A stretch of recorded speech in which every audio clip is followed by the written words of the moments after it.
This is the family of Adnan Al-Hawawshi, an activist from Dhiban who was arrested 3 weeks ago for protesting against an increase in fuel prices.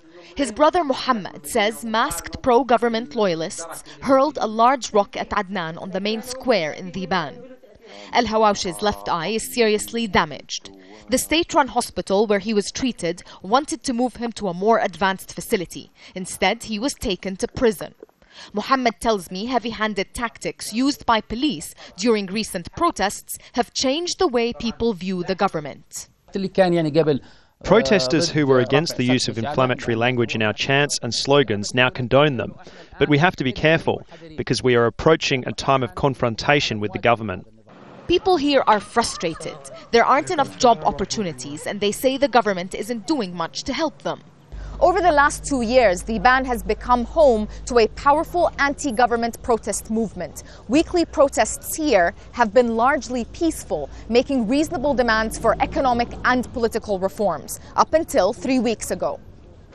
People say the beating of peaceful protesters pushed them to spray graffiti insulting King Abdullah. They also burnt a poster of the monarch and for the first time called for the downfall of the regime. The authorities have since removed the insulting graffiti. Over 200 people were arrested during the fuel protests. 116 remain in detention. Al Jazeera was there when Ula Safi was taken by police from a protest in Amman.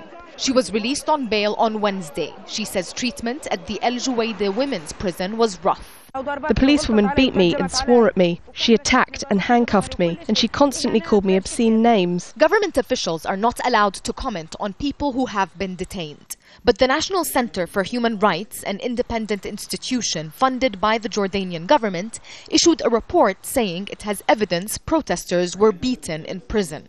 It is difficult at this point to condemn any side, but we have evidence or preliminary information indicating that there were some violations while civilians were held in custody.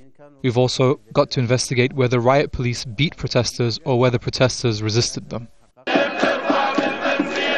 The government has refused to release the remaining protesters, and people feel that's leading to more tension and public discontent. Nisreen El-Shamayleh, Al Jazeera, Dhiban, Madaba.